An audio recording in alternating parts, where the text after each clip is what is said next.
Hey, Paul here for Retro Gaming Arts, and today we're going to take a look at a lot of the life lessons that can be learned from fighting games like Street Fighter. Now, being able to take one skill that you have and then transfer it elsewhere is a skill we're all capable of, but it's a lot easier said than done. You have to actually be aware of the fact that you want to transfer a skill from one area to another. And I believe we're all capable of doing this, but it's a whole brand new game when you actively start to try to do it. So let's go look at all these lessons that can be learned from Street Fighter and see how they correspond with our everyday life. Humility. If you're playing somebody in Street Fighter or any fighting game and you're a little bit better than the other person you're playing against, you're actually teaching them. By you beating them over and over and over, you are teaching them how to become a better player, because that's how one of the ways you get better at fighting games and Street Fighter in general is to play against people that are better than you. But if you're playing against somebody that's better than you and you want to learn, like you see them doing like combos you don't know, you have to ask, like, hey, how'd you do that? And if they're constantly putting you down, talking smack or whatever it may be, that may deter somebody from still asking. Like, hey, how did you do that? Why would you want to ask somebody who's being, not humble about it? You probably wouldn't. So you lose the opportunity to not only help somebody improve, but it also may make somebody not want to play with you again, or probably would, because they would want to eventually beat you. If you are the best, nobody wants to hear it. So it's just a nice touch to know you're good at something and just keep it on the inside, and then always know that there's room to grow, because even if you're better than others, there's somebody better than you. And that's a very important life lesson, not just in Street Fighter but also in life, to always want to continue to grow, to never think you're the best, and to always know that somebody's better than you at whatever it is you do, and want to aspire to become better.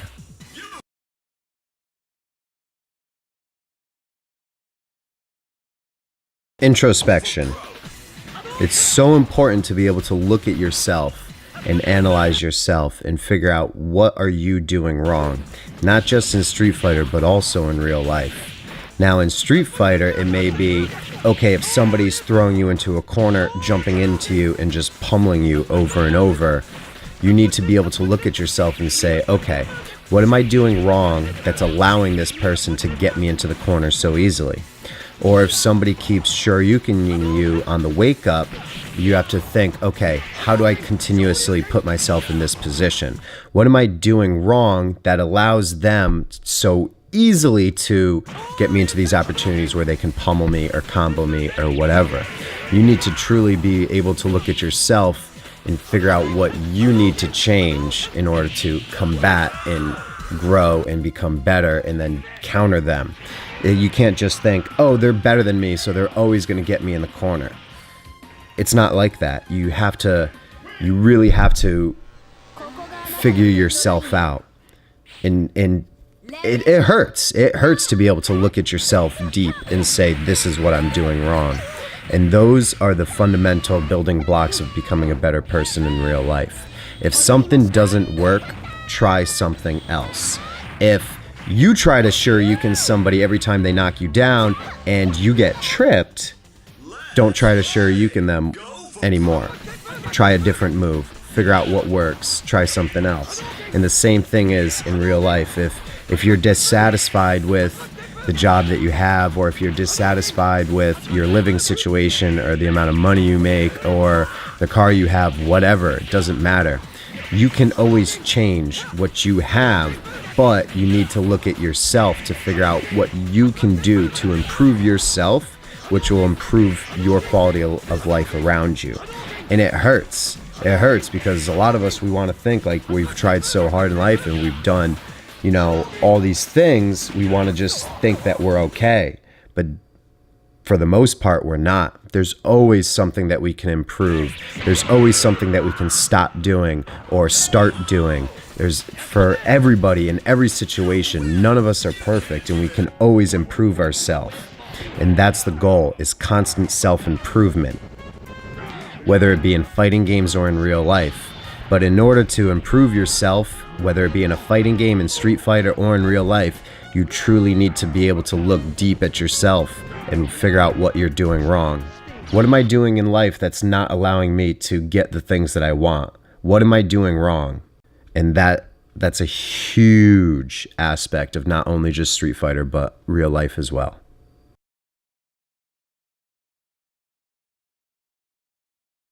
Patience. This one's the best. You don't just become a master at a fighting game overnight, or you don't just form a friendship overnight or form a long-lasting relationship overnight. You don't become the best at your job overnight. And I use job, friendship, and relationships as examples because those are things that we all have and that we all have had or had, ups and downs in all of those things. They're huge aspects of our lives. And you can't just expect a good relationship without putting work into it and dedication. You can't expect a good job without trying your hardest. You can't expect a good job without trying to become better at your job and get a better job. You always have to grow, and growth takes patience, especially in Street Fighter. With all the high intricacies and custom combos and characters and moves and movesets to learn and mastering the move, like how the button combinations and all frame data and chip damage and just all of these things, it takes a long time. And patience is what you need in order to achieve those. And you can't ever quit, because quitting is saying, okay, you know what? I didn't learn it fast enough, or I didn't get as good as I wanted to get as quickly as I wanted to get. So you quit. And that, you can't do that, because if you have a job and the job sucks and you don't really like it, but like there's something in you that knows it'll pay off in the long run, but it's not paying off right now, so you quit. Patience. If you can have the patience to master a fighting game, well, not master, but at least become at an intermediate to advanced level of the game, having, full concept of the game.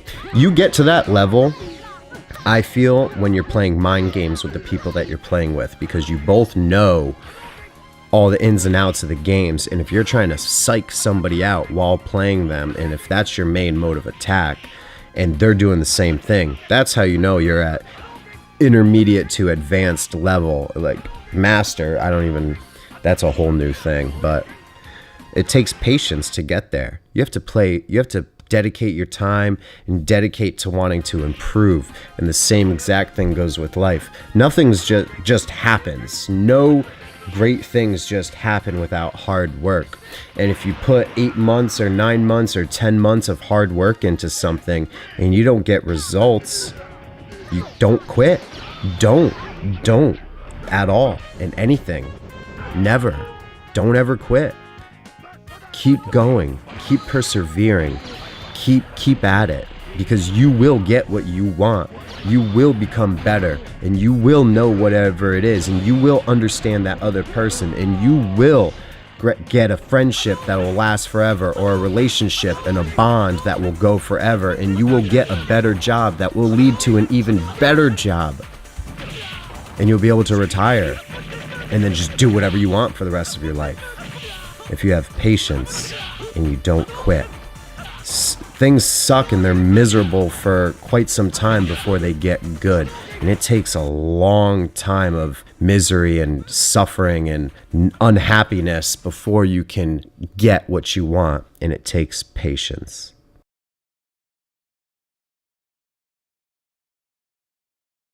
Courage. It takes courage to face a new opponent in a fighting game, or to try something new on somebody that you've been playing for a while and you don't know if it's going to work. It takes courage to go into a new community and try to get people who are playing one game to play your game. Or it takes courage to drop your game and play the game that they're playing. That's a game you don't know how to play when you don't know the people. It takes courage to go into an arcade. Arcades don't really exist anymore, but You get what I'm saying? It takes courage to go into an arcade and play against a random person that may be holding a cabinet for a while because they're really good at it.